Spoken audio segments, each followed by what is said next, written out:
ओम शांति। सुनते हैं आज की रात्रि कहानी। रात्रि कहानी का शीर्षक है चरणों की मिट्टी। एक पापी इंसान मरते वक्त बहुत दुख और पीड़ा भोग रहा था। काफी लोग वहां इकट्ठा हो गए। वहीं पर एक महापुरुष आ गए। पास खड़े लोगों ने महापुरुष से पूछा कि आप इसका कोई उपाय बताएं जिससे यह पीड़ा से मुक्त होकर प्राण त्याग दे और ज्यादा पीड़ा ना भोगे। महापुरुष ने बताया कि अगर जन्नत की मिट्टी लाकर इसको तिलक किया जाए तो ये पीड़ा से मुक्त हो जाएगा। ये सुनकर सभी चुप हो गए। अब जन्नत की मिट्टी कहाँ से और कैसे लाए?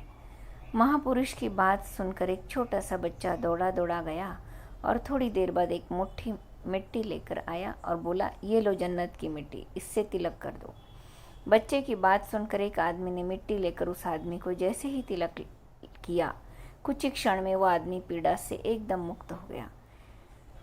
यह चमत्कार देखकर सब हैरान थे, क्योंकि जन्नत की मिट्टी कोई कैसे ला सकता है, और वो भी एक छोटा सा बच्चा हो ही नहीं सकता।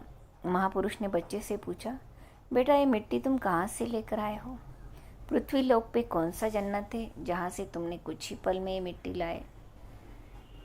लड़का बोला, बाबा जी एक दिन हमारे स्कूल के टीचर ने बताया कि माँ के चरणों में सबसे बड़ा जन्नत है। उसके चरणों की धूल से बढ़कर दूसरा कोई जन्नत नहीं है। इसलिए मैं ये मिट्टी अपनी माँ के चरणों के नीचे से लेकर आया हूँ। बच्चे के मुंह से यह बात सुनकर महापुरुष बोले, बिल्कुल बेटे, माँ के चरणों से बढ़कर इस जहाँ में दूसरा कोई जन्नत नहीं है। और जिस औलाद की वजह से माँ बाप की आंखों में आंसू आए, ऐसी औलाद को नर्क इस जहाँ में यहाँ ही भोगना पड़ता है। इसलिए अगर आप चाहे कितनी भी तरक्की कर ले, कितना भी रुपया पैसा जमा कर ले, आसमां की ऊंचाइयों को क्यों न छू ले, जब तक आपकी वजह से माँ बाप खुश नहीं, तब तक वो भगवान भी आपसे खुश नहीं होगा।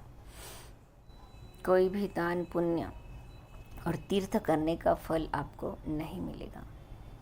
इसलिए माँ बाप की दुआएं लेते रहिए। अच्छा, ओम शांति।